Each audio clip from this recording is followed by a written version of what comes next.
संजय राऊतजी, मी जेव्हा जेव्हा लढते माझ्याकडे असंख्य माहिती येते आणि ती कुठल्याही कार्यालयाकडनं येत नाही, मुख्यमंत्र्यांच्या कार्यालयाकडनं येत नाही.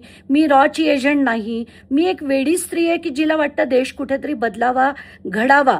आणि मला प्रश्न पडतात की अशोक खरातांकडे ही सगळी राजकारणी मंडळी का गेली होती.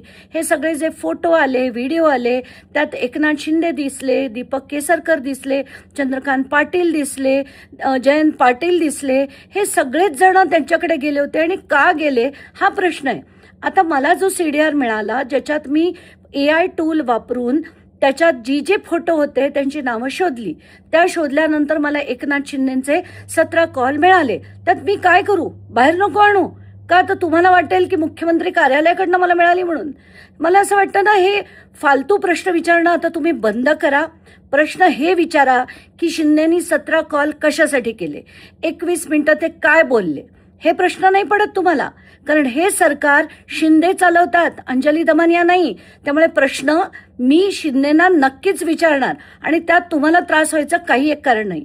सुषमा अंधारे म्हणतात की मला भाजपतीची त्याच्यात नावं नाही. त्याच्यात चंद्रकांत पाटलांचं नाव आहे की त्यांनी 8 कॉल केले, सुनील तटकरेंचं नाव आहे की त्यांनी 8 कॉल केले, आशिष शेलारांचं नाव आहे की त्यांनी 1 कॉल केला. आणि तुम्ही वेगळी जी अंधारेंना वाटत असेल ना, त्यांनी ती अख्खी यादी मला नंबर्सची द्यावी, त्याची सगळी चौकशी करून मी त्यांच्याकडे पाठवते. आणि हो, तुम्हा दोघांना मुद्दाम सांगते की काल संध्याकाळी मी शोधता शोधता मला मिलिंद नार्वेकरांचे सुद्धा 8 कॉल मिळाले, जे मी ताबडतोब त्या मीडियाच्या माझ्या व्हॉट्सअप ग्रुपवर